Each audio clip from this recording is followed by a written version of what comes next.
Crime is everywhere and consistently on the rise. Quick and easy cases are solved daily, but what of those other cases? The ones that have gone cold with no new leads or information. The famous serial killers have been captured and made public. But what of those still on the loose? Or even worse, still killing? Welcome to the realm of darkness. Your host, Rainey and Ashley, will be your guides into the mysterious world of true crime cases and stories. Here are your hosts, Rainey and Ashley.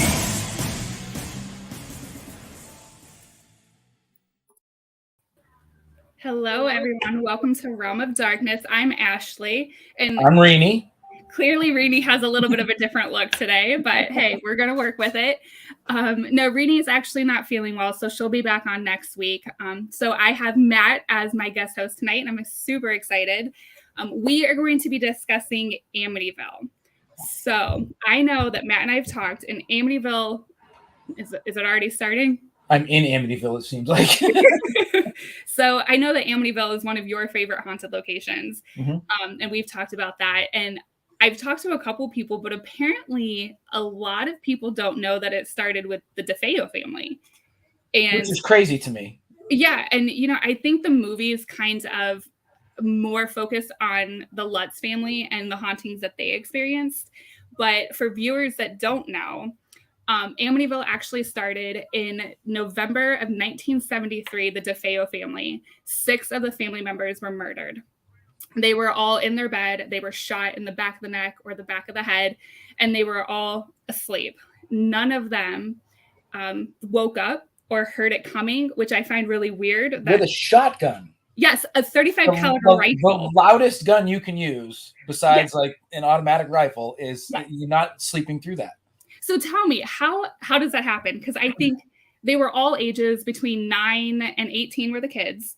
And then the parents, and not one person woke up when that shotgun went off. The only thing to me that makes sense, and I don't know what this idiot upstairs is doing.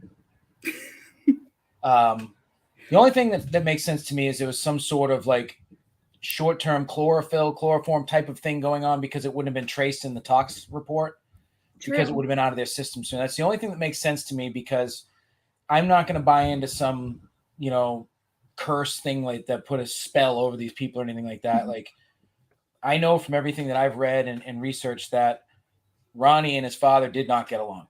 Yes. That was clear as day. But why he would go and take out his whole family on top of that is the weird. If you got a problem with your father and that's the route you want to go, just take it up with him. Don't kill your brothers and sisters. That's the ones that bother me the most about it. But yeah, that whole like in their bed, like there's so many things that don't add up. Exactly. And every single person was positioned in the same way. They all had their face down on their belly with their arms over their head.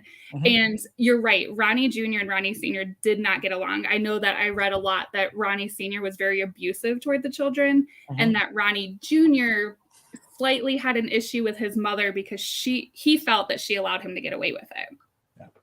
So, I mean, Hi, Aaron. Oh, yeah, we got a couple highs over there. Yes. Hello, everyone. So the thing that I find funny, though, with the case, not that 6 people were murdered, but the DeFeo family also had ties to the mob, which I don't know if they knew that. And right before Ronnie killed his family, they had a car dealership that they ran. And Ronnie was supposed to take $20,000 to the bank. And he said he got robbed and the $20,000 went missing. His father was on to him. And I think he got mad, and maybe that's why he decided to take out his dad. But if you kill your dad, you can't leave 5 witnesses. And maybe that's why he killed them all. Yeah, it's even still, it's just so hard for me to comprehend that he would take out the entire family. I don't care how drugged up or drunk he was at the time, you know, where he supposedly came from the bar and all that. Like, I don't know. And I don't think he was possessed either. I think that's a bit much. But So I'm glad you said that. So when he tried to plead guilty, he pled insanity. You don't believe that? And he did say that he heard voices and that he heard these evil, he had evil intentions and he was being urged to kill his family. You don't believe that? I mean, drugs are bad. That's what I believe. You know, like I just, I don't believe that. No, I'm going to be honest with you. I don't believe that. And there was a good period of probably 15 years of my life where I almost wanted to become his pen pal while he was in prison. He passed away like a year or two ago, and I never got that opportunity because I thought about it. I was like, I don't want this dude knowing my address in case he ever gets out. Like, I don't want to be friends with this person, but I really wanted to pick his brain. But all the different interviews he'd done over the years, his story kept changing. And things would change. And all of a sudden it was contradict something he previously said. So it's like, dude, what are you talking about? Like, I don't know. Like it just, I don't think it was spiritually done. I think it was maybe a mental health thing mixed in with drugs and alcohol, and he just snapped. That seems much more plausible to me. Well, and the abuse that he went through. I mean, it could have been trauma with the drugs, and you're right. But the weird thing is his dad, Ronnie Sr., also claimed that he would hear voices and he would have these visions. And I mean, one of the things that I had to laugh out loud about is he would go and pray to these statues of saints in his underwear out in the front yard. And he thought it was perfectly normal because he said he was having these religious visions. So I don't know if maybe both of them had some type of mental illness that just wasn't diagnosed back in the 70s, like a lot of people, you know, dealt with, or if maybe there was something that was affecting both of them. I mean, we can't rule it out, obviously, because we weren't there. And as you mentioned, back in the 70s, that healthcare wasn't anywhere near what it is today. I mean, if you look at it now, even healthcare in terms of mental health aspect is terrible still. Yeah. And there's still a stigma around it, even though every one of us suffers from some sort of depression because the world sucks.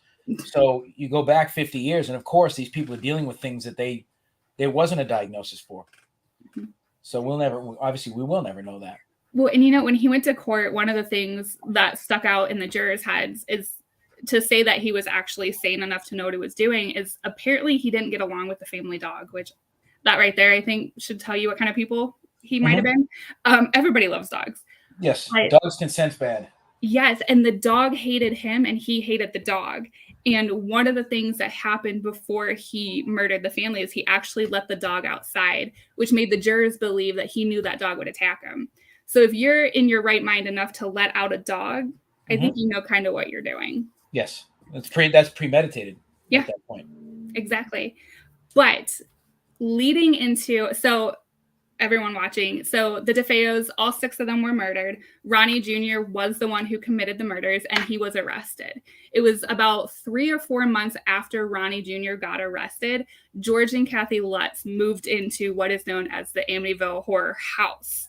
And the day they moved in, they had a priest come in and do a blessing. And they said from that moment, they had experiences. Apparently, the priest had been slapped across the face and they heard an audible EVP say, "Get out." Now, Matt, we're both in the field. What is the likelihood of physically hearing that right out the bat, like day one? I don't know. Like, and I've read Jay Anson's book dozens of times. It is one of my favorite books. I've watched the original movie dozens of times. I've watched the remake a few times. So I'm gonna kill this guy.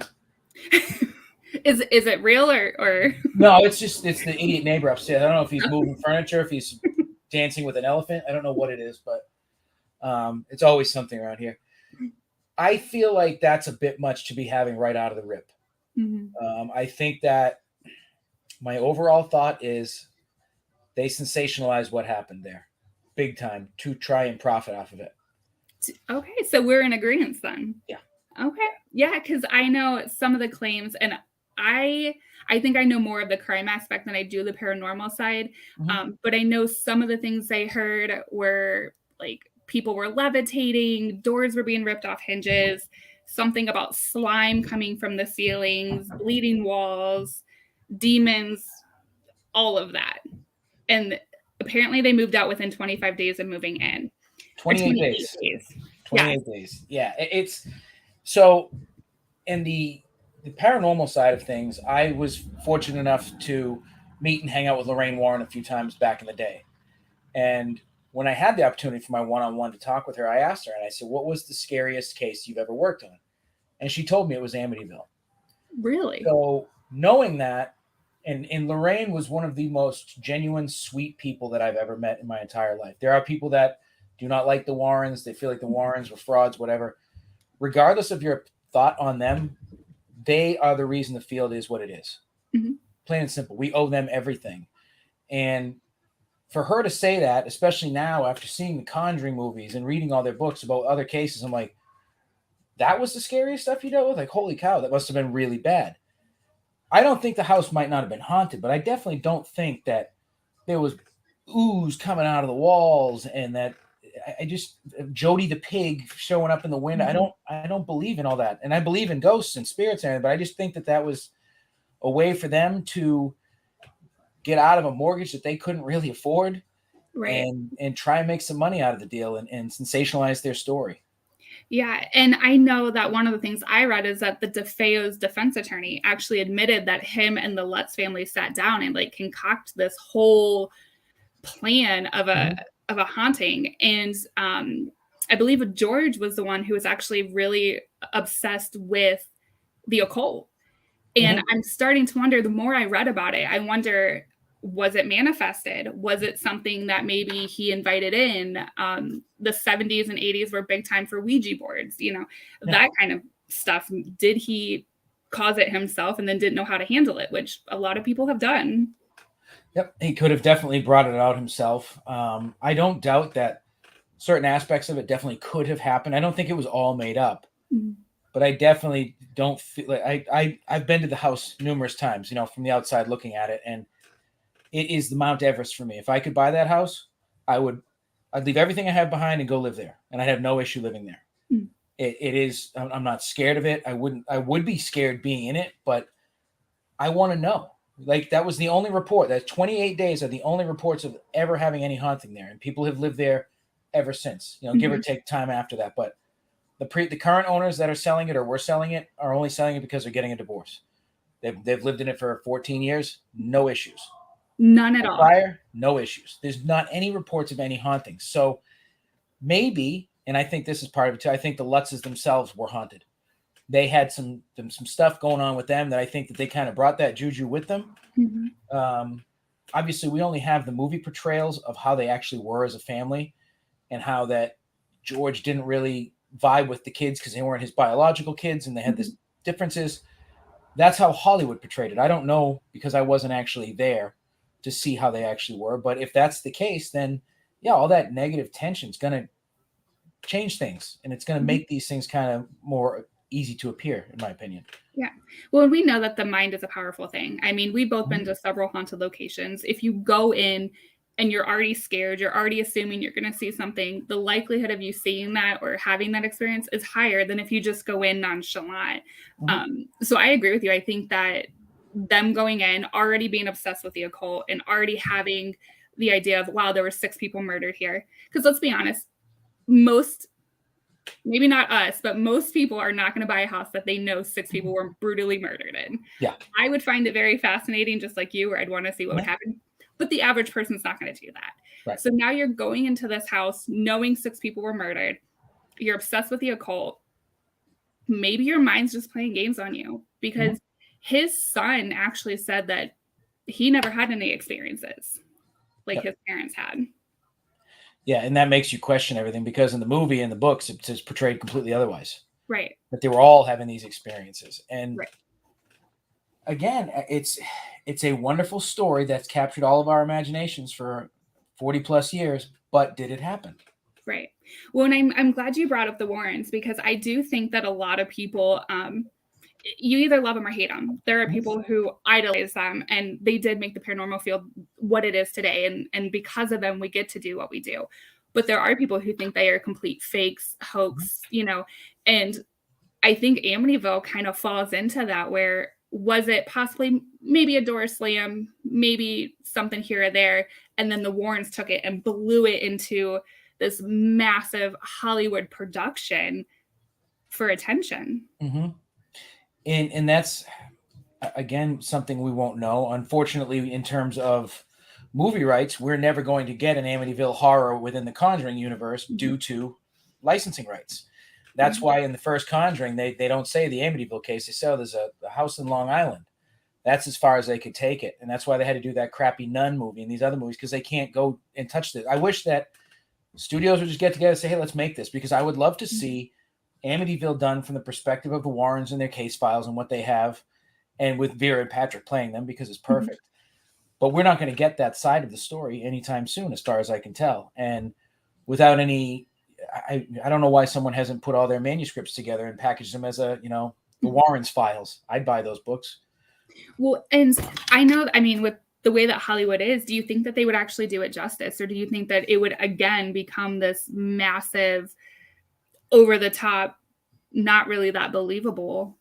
Yes, that's exactly what they would do. I mean, I will tell you, because I've spent many nights at the Conjuring house, it is nothing like the movie. Really? It doesn't look like that. The house is completely different. It's not, Bathsheba was never there. That's not true. It doesn't, there's nothing evil living in that house. It's very active, but it's not this evil, creepy thing.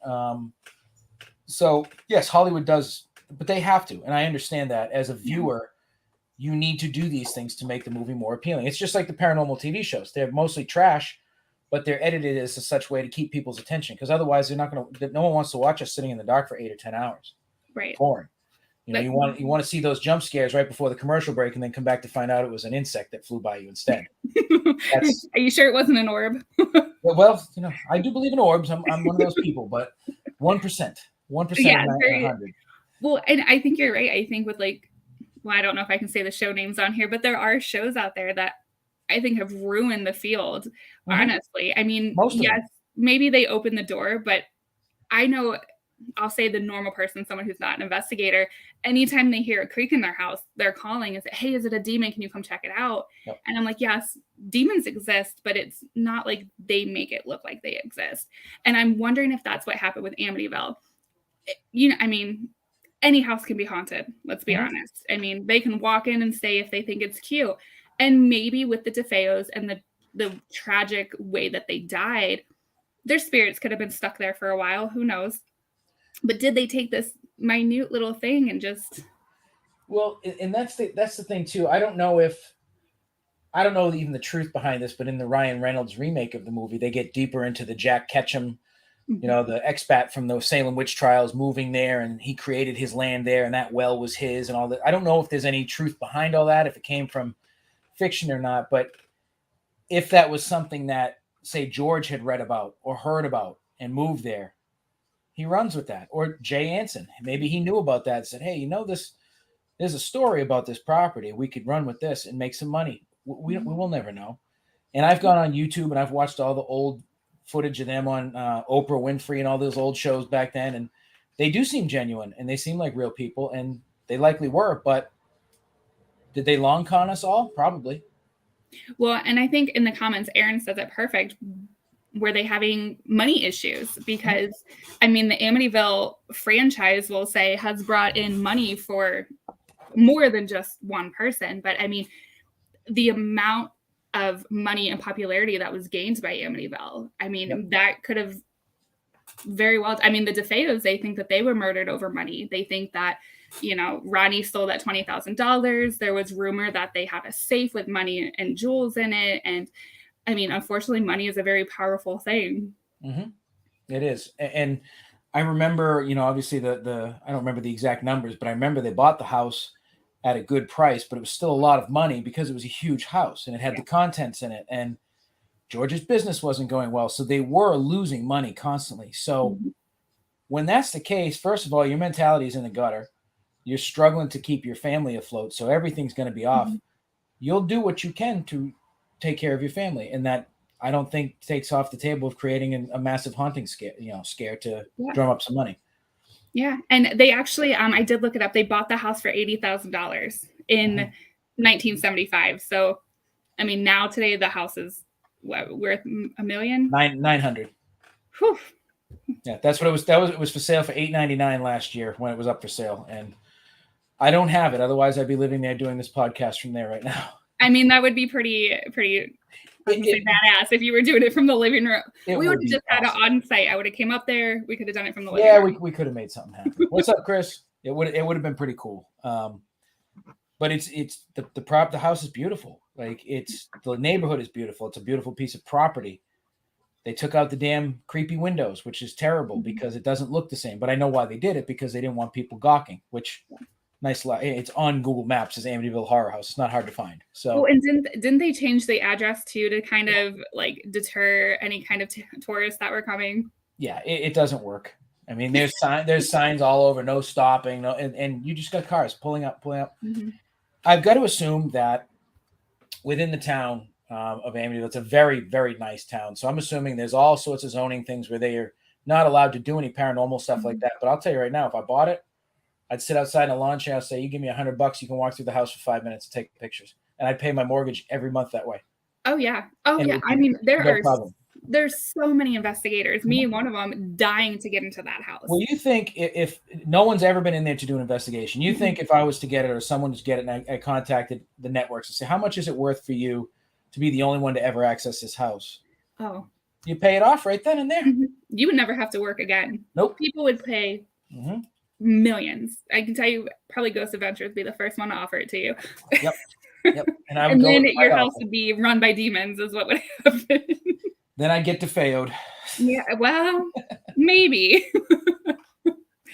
But so you said that this is one of your favorite locations and favorite hauntings. Is there something that drew you in, or is there a reason why it's one of your favorites?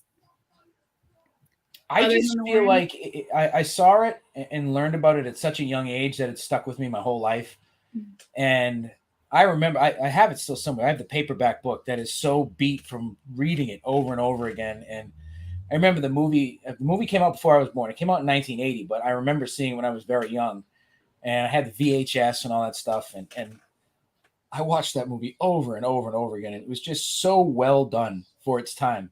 Mm-hmm. And up until like the Conjuring movie came out, I looked at it as pretty much the perfect haunted house movie because it had all those aspects I needed. And then the Conjuring came out, and I was like, shit, they really did this one well too. Like this is the epitome of a haunted house movie, and that's what I like when I'm watching those things. They did a good job with it, so it's just always held my fascination, and it was close enough where I was like, oh, I can go there someday. And I think the first time I went there was like 6 years ago.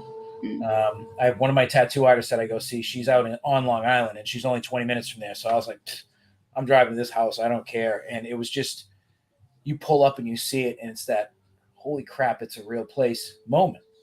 And you start to think all these things that happen in this house, and here you are in front of it. And I mean, there's a million haunted locations out there, but this one to me is my Everest because no one's allowed in. Yeah. You can't get in. And don't tell me I can't do something because I want to do it more. And that's exactly what this has always been for me. And I've always, and until I get in there, if I get in there, I'm done with the paranormal. There's nothing better for me. That's it. There is no higher moment in time for me if I get into the Amityville Horror House. So do you think that this house is one of the reasons you got into paranormal? I don't think the house per se is, but it's definitely it was a big help because it came from the horror realm, but it was a true story about a haunted house. And I was from a very young age into horror movies because I was able to do whatever I wanted. My Nana was awesome, and she would let me get and watch and do whatever I wanted. So I was always watching horror movies with her at her house and buying horror movies. So I had a love of horror from a very young age. And then you add in that real haunt aspect, the ghosts started to follow soon after. Because way back then there was, we didn't talk about ghosts. It wasn't on TV. It wasn't common. So you had, at that age, you had Casper the Friendly Ghost, and then you had Ghostbusters, and then you had The Exorcist. Exactly. And then like hardcore horror movies like The Exorcist. And so I was always more of a slasher person. Like people love The Exorcist. I think it's a good movie, but I don't put it on a pedestal like everyone else. It's the scariest movie of all time. I don't think it is, but it has its place in cinema history. And it definitely does have that whole aspect of paranormal to it. So it's gone hand in hand for a very, very long time for me. Yeah. Well, now that you're in the field, because I know I don't know. I'm fascinated with Amityville, with so much of the crime aspect to it. I mean, that's kind of, I mean, I love paranormal too, but crime is, that's my thing.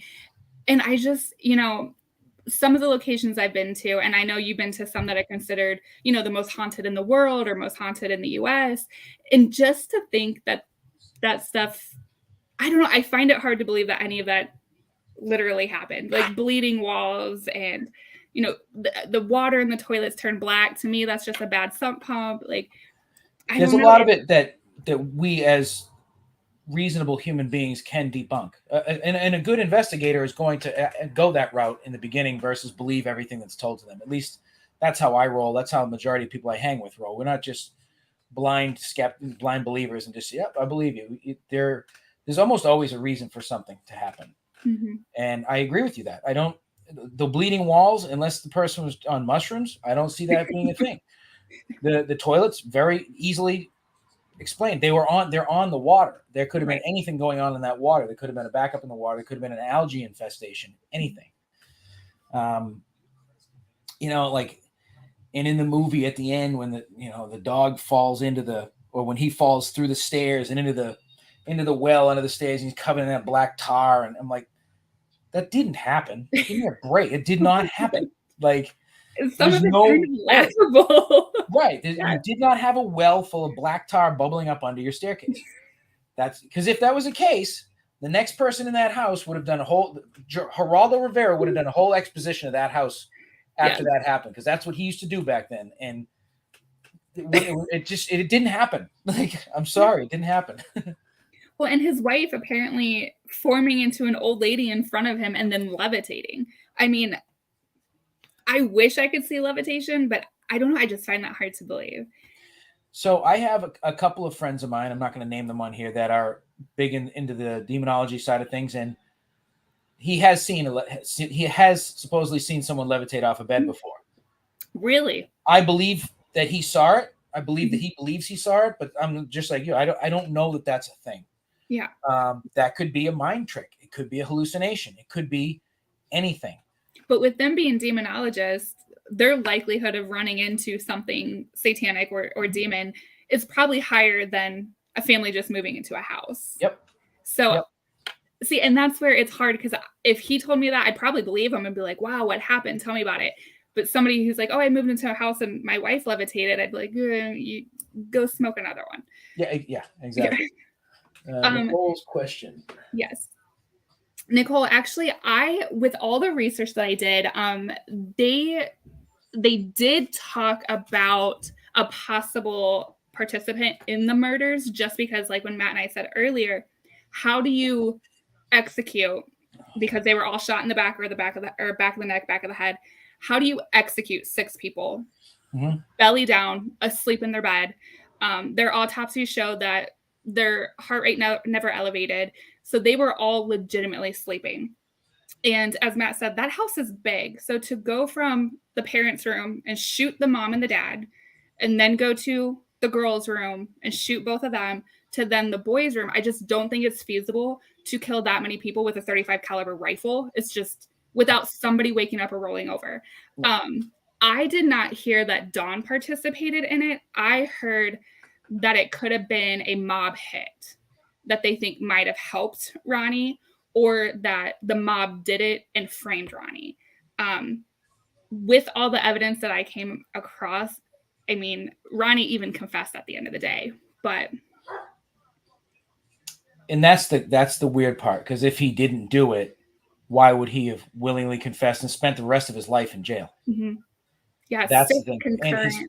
And his story changing time to time was the hardest part of it for me to swallow, because I remember every few years, like A&E or AMC would put out the DeFeo interview bull crap, and it was always something different. I'm like, stick with your story, man. Like, what is it? What really happened? Like, the mob thing does make sense, but him taking the fall for it does not.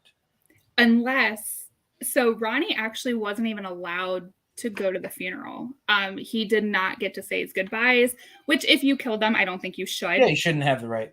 Right. But if the mob had something to do with it, could he have been afraid for his life? I mean, because the mob has ties everywhere. Could they have had ties in prison that maybe would have taken them out? Or, I mean, I could not confess to 6 murders that I didn't do. If I'm doing whatever 6 consecutive life sentences, I don't know what his sentence was, and I'm not getting out of jail, I'd rather they just kill me.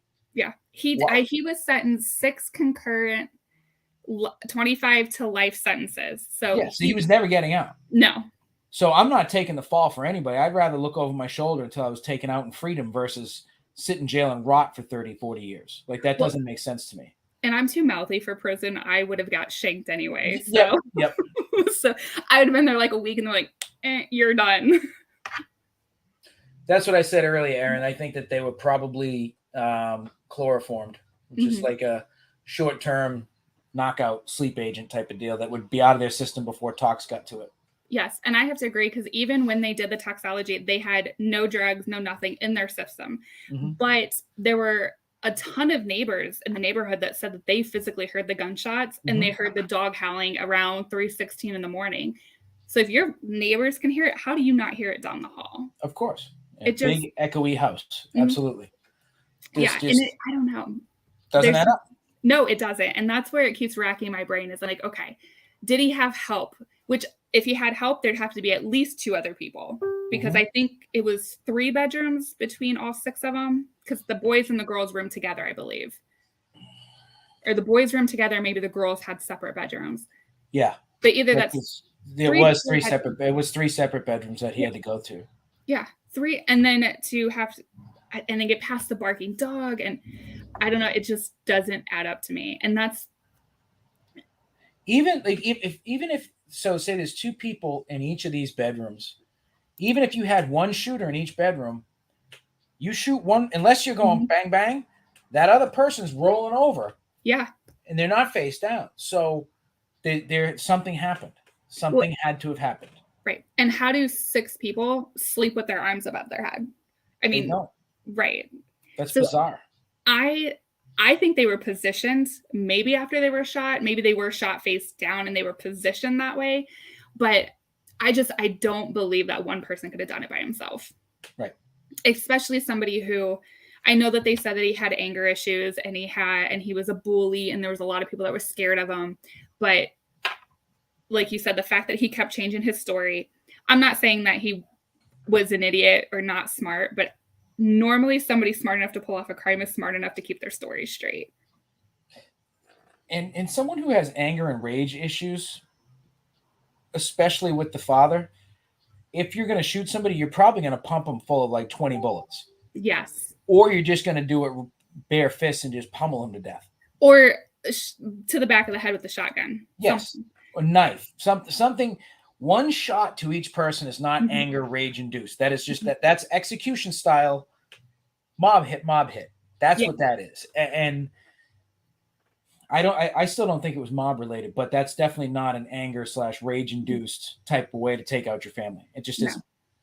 Well, and Nicole, I'm glad you brought that up. The coroner actually said that from when the dad was shot to when the youngest was shot was a range of 15 minutes. So again, in those 15 minutes, that would have been enough time for someone to roll over, to look up, to, even run away. It's something, and 15 minutes is shooting and walking to each room. And yeah, he had a lot of issues with his dad, but even in his interviews, when he would talk about his siblings, it was like, there was nothing there. It was blank. And I wonder if that's kind of what started the whole possession thing, is because when, you're going to have some type of feeling or emotions toward these people. I mean, they're your family. You just killed them. But to be completely blank and nothing there is kind of where that whole possession and evil spirit started. Yeah. Which I think might have just been a mental illness that wasn't treated properly. He did do drugs. And I mean, he was really heavy into drugs and alcohol. I know his dad bullied him a lot, made fun of his weight, all kinds of things. So I think Ronnie Jr. was dealing with a lot. And I do believe he is the one that shot the family. I definitely think he did it, but there's so much more that we're, unfortunately, especially now that he's gone, we will never know. It's impossible to know. It will never line up as to how all 6 of these people were taken out by a single shot. No, like, I don't care who you are. You cannot make sense of that. I've never heard anything that makes sense of that. No. And if you would have wrote him, Matt, you could have read his letters. I could have read his letters, and each one probably would have been different from the last. It would have probably been 6 different I know. scenarios. And trust me, when I heard when I heard he passed, I was like, oh, that's a huge missed opportunity, because and I'm not one of those like serial killer followers. Like, I love all that stuff. I love the true crime aspect too, but I'm not the, I want to have framed Manson stuff. I'd love a Pogo the Clown. I'm not going to lie. I'd love to have some Pogo artwork, but having something like the DeFeo stuff would have been amazing, because I am so fascinated with the whole case. You with the crime stuff, I'm more fascinated with the paranormal aspect of it, but they do blend together because it's one stemmed because of the other. So it really would have been interesting. And I wish I had done it. I just, on that off chance he got out and showed up at my house, I don't know what I would have done about that. It would have been kind of weird. Like, hey, you need to come on, sleep on my couch. That's when you offer him a beer and hide your guns. Yes, exactly. Yeah. Well, maybe not. He was an alcoholic, so maybe that wasn't. Yeah, I probably would have just partied with him a little bit. Offer like a Dr. Pepper, something simple, easy. But no, I don't know this case. I know when I talked to you about it, do you think it's real? Do you think it's fake? Is it a hoax? It has all the perfect elements to make the perfect scary house. Mm-hmm. I mean, with the tragic crimes, and then somebody moving in not knowing, and then the ooze and the priest, and I don't know. What are your thoughts on it? So the whole priest thing, I'm not a religious person. I'm a spiritual person. I believe in the universe, power of self, all that stuff. That being said, he could have been affected. If there was some sort of negative or evil type of energy in that house, theoretically, it makes sense that he would be affected. Mm-hmm. Could he have seen all those flies? Absolutely. It was warm weather. That could happen normally. Could he have heard someone say, "Get out"? He could have. Do I believe it was that scary? That I remember the first time I saw that scared the absolute hell out of me. I was like, oh my God, like, he heard that? Like, that was awful. If I ever heard that come out anywhere, I am going to get out, But now, as an investigator that's done it for so long, who's heard voices without recording, I do think that's possible. Mm-hmm. I don't know that such an aggressive. What's funny is it reminds me of, everybody uses the DR60 like it's this gold brick. And that's what it reminds me of. It reminds me of the garbled noise that comes out of a DR60, the way it said "get out." Yeah. Because everyone plays, it's like, oh no, it got something. It's like, did you hear that? I'm like, no, that's just noise pollution. Mm-hmm. That's what that is. That's the mechanism inside the DR60 making noise that it recorded itself. And then it's your brain twisting it to hear something. Yeah. I forget what they call it. Enjoy your $4,000 antiquated recorder. Yes. I don't buy into those things. Everybody loves them, but that's kind of how I see that. I definitely think he could have heard that. Mm-hmm. Do I think it affected him and he crashed his car and he went blind and all? No. I think that was just some shit luck that happened. That was coming to him either which way. He probably had some underlying illness or sickness that went unchecked that caused that. Blindness can happen from a lot of different things, not just going into the Amityville house. Yeah. Crashing your car, he could have had a stroke or a mild anything that he doesn't know about. Yeah. So I don't buy into all that. He could have, like, I do believe that he had the experiences in there. Do I believe with I think it was her aunt, the nun that came to the house and had to like run out. Like, maybe it just didn't feel right there. I know when I walk into a place, if it doesn't feel right, I can feel it. Mm-hmm. Well, and then with all the stories that you're hearing too, I mean, exactly. And if you're one of those people, if you're one of those God-fearing people, then you're going to go in there thinking this. And it's already going to be in your head, like, oh, this is a bad place. And then you get that vibe and you're going to run out of there. So again, it goes back to the manifestation aspect of things. I think a lot of it was manifested, especially with the priest and the nun. Yes. And I do too. And I'm glad you saw that, because I don't want to say that I've always believed it was fake, because I think saying something is a hoax means that someone sat down, deliberately made it up, and then tried to fool everyone. Right. I think with his obsession with paranormal and his obsession with the occult, I think maybe George truly believed that this was happening, but I think it was some weird I don't know, some weird, I don't want to say sadistic, because that's, everything's demons now. Oh yeah. But I think his mind got the best of him. And I think he might have concocted this whole thing in his head, truly believed it happened, and then told everybody. And now we have all these incredible movies and books revolved around it. So I hate to say that I think it's a hoax. I think it's fake to it. I think it's fake to the normal person. But to George, I feel he truly believes it happened. I'm kind of in the middle. I feel it's a very embellished experience. Yeah. Like you said, I do think he believes that it happened, and I think that his fear and paranoia played right off onto the family, because obviously, if you see the breadwinner of the family freaking out, bugging out, waking up at 3:16 every morning, whatever time it was, downstairs shivering because he's cold, chopping wood like a psycho. Like, yeah, that's gonna affect you. Yeah. And you're gonna stop being like, dude, what's up? What's up with George? Right. George is acting weird, hasn't showered, looks grungy, like he's saying some weird things to us. Of course, you're gonna start then to question yourselves. Right. And then everybody's on edge. Yes, and then you got the kids with the Jody the Pig demon thing floating in the sky, like that. Kids have vivid imaginations, and that very well could have been something that the daughter created because she was getting pissed at her brothers for giving her a hard time, because they used to, harass her and give her a hard time as brothers and sisters do. Yeah. She very well could have created that to keep them away from her. If I ever saw something in like the movie, when like the babysitter gets locked in the closet with a retainer, she's screaming. Yeah. That probably didn't happen. I doubt that happened. That's Hollywood. That's Hollywood movie magic for you. Well, and if it did, let's be honest, I have a 5-year-old. Kids are a-holes. Yeah.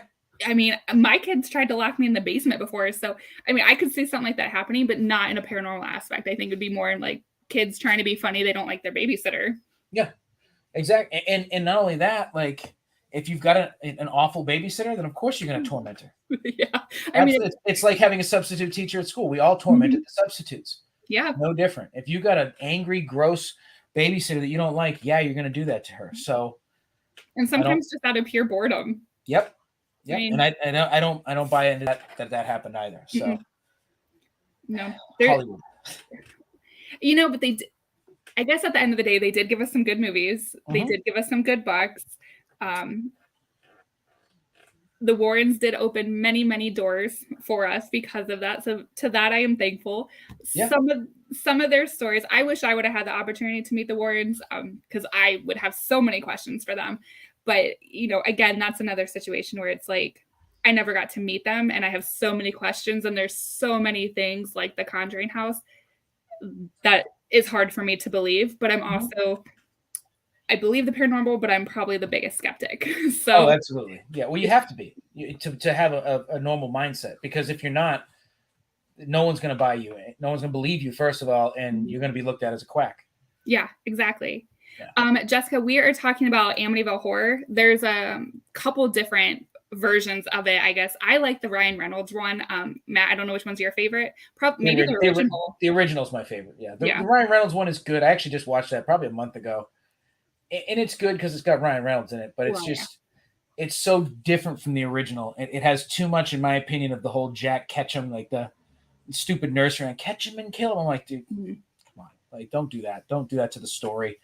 My suggestion for everyone is you read Jay Anson's book, then watch the movies if you've not watched them. They're good companion pieces to the book. The book is everything. But as we've discussed, how much of it's true? Right. And I mean, I guess that's where you have to kind of put your own personal opinion into it. Like I said, if you read the crime aspect and then go into the paranormal, it makes a lot more sense when you link them together. There are parts of the movies, well, there's some of the movies that don't tell about the DeFeos. So you just see this family move into a house that's on a beautiful lake, and then all of a sudden they're being chased out by demons. So you got to kind of link both of those together when you're watching it and reading the books. Oh, they want you to name the book again. It's called The Amityville Horror. I'll type it in here. I'm on the comments. Yeah. And I'd link it, but I'm not that good. I will also find a picture of it and link it on my Facebook as well as the radio stations so that people can find it. It's written with Amityville Horror, and then the last letter in horror has got a little devil tail coming off of it. Oh, I like how they played that. Yep. That's nice. Well, we do have about 10 to 15 minutes left. So I want to switch gears because, Matt, you have some incredible things going on. You have a fantastic location that I'm dying to get to.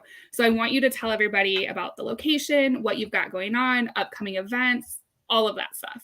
Excellent. It's not going to take 15 minutes, but I'll drag it out for everybody. We'll drag it out. Lots of words. Yes, lots of words and syllables. Consonants, vowels, E-I-O-U. So I am a paranormal investigator, and one of my passions outside of just the paranormal is history, architecture, and those things. So I've always had a passion for that. And we as investigators, most of them, I don't think realize when we're going to these locations, we're paying money to investigate. That money is going back into these locations to preserve them, to renovate them, and to keep them there for future generations to come. And I've been working in the background for over a year on a location near to me that I've known about for a very long time. And it is called Hartsuff Hall. And it's in Rockland, Mass., which is South Shore, just about 30 minutes south of Boston and 30 minutes north of the Lizzie Borden House. We're right in the middle of some good stuff. And it was built in 1899 by veterans of the Civil War. And the town of Rockland came together. They raised $10,000 to construct this building. And it was made as a place for the veterans and their families to come together, swap stories, almost as a meeting hall for the town. And over the 123 years that it's been in service, it has been the headquarters for the Sons of the Civil War Union. Oh God, I'm going to get yelled at for this. Just tell them it's been under control by the Sons of the Union's Veteran Civil War Group. It's a whole big acronym that I can never remember, and Courtney's not here to correct me, so that's her fault. But it was a day school for a year at one point in time, rented out by the town. They've had a couple different funerals that were held there. They've had weddings there. They've had balls held there, big dances, and they've had bingo played there. It's been a little bit of everything for the community. And a friend of mine was fortunate enough to investigate it 8-10 years ago, and I knew about it then. I live very close to this place, so I drive by it all the time. Big 3-story building, yellow. It's got these giant cannons out front. And the cannons out front are actually facing the south. And they did that in case there was ever an uprising in the south and they tried to come north and come at us again after we won the war. So I think that's a really cool tidbit. That's something that Courtney found out. She's my partner in all this, my researcher.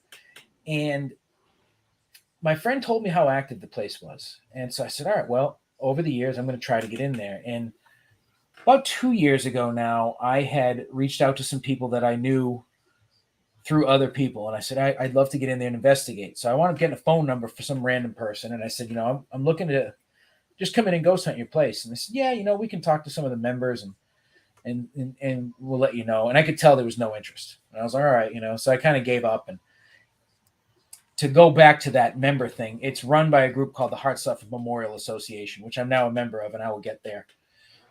So kind of fell on the back burner. I would drive by once in a while. I was like, oh, I just want to be in that building. It's one of those buildings that just captures you, and it's like, got to be in.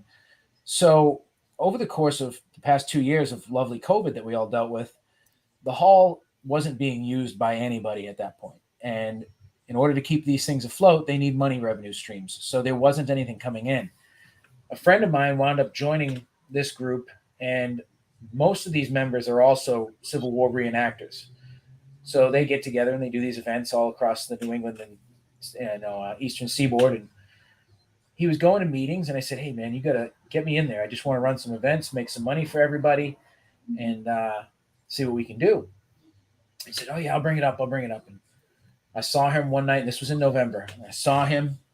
He's like, I got a meeting tonight. I said, you know what you need to do? And he goes, I know what I need to do. He was sick of hearing about it. He didn't want to even talk about it anymore. So went to the meeting, the stars aligned, and they were talking. I said, with COVID, we haven't had any revenue, and we got to figure something out.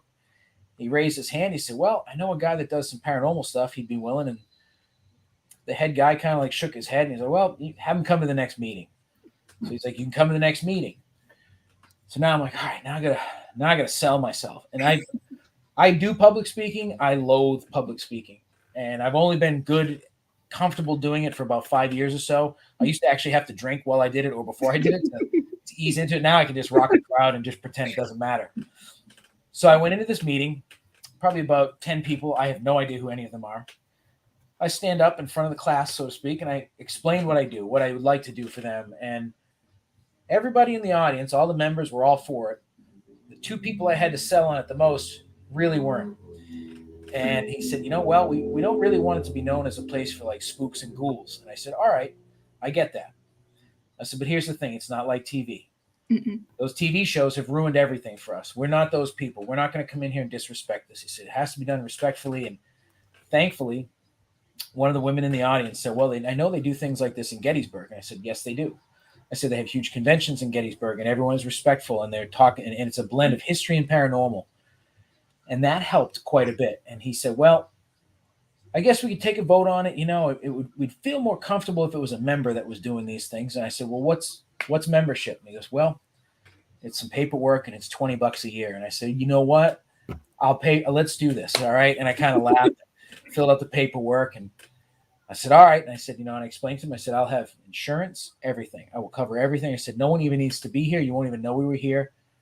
And he said, all right, well, we'll start, we'll let you do some investigating. So for a couple months, we were allowed to come in and do some investigating, kind of lay the groundwork and get acclimated to the place. Every time we've been in there, there's been some sort of activity. Really? Not knock your socks off, like life-affirming activity, but there's always something. Even the slowest night, there's one of those like, what was that? And as we've gotten in there more, the location is starting to know us.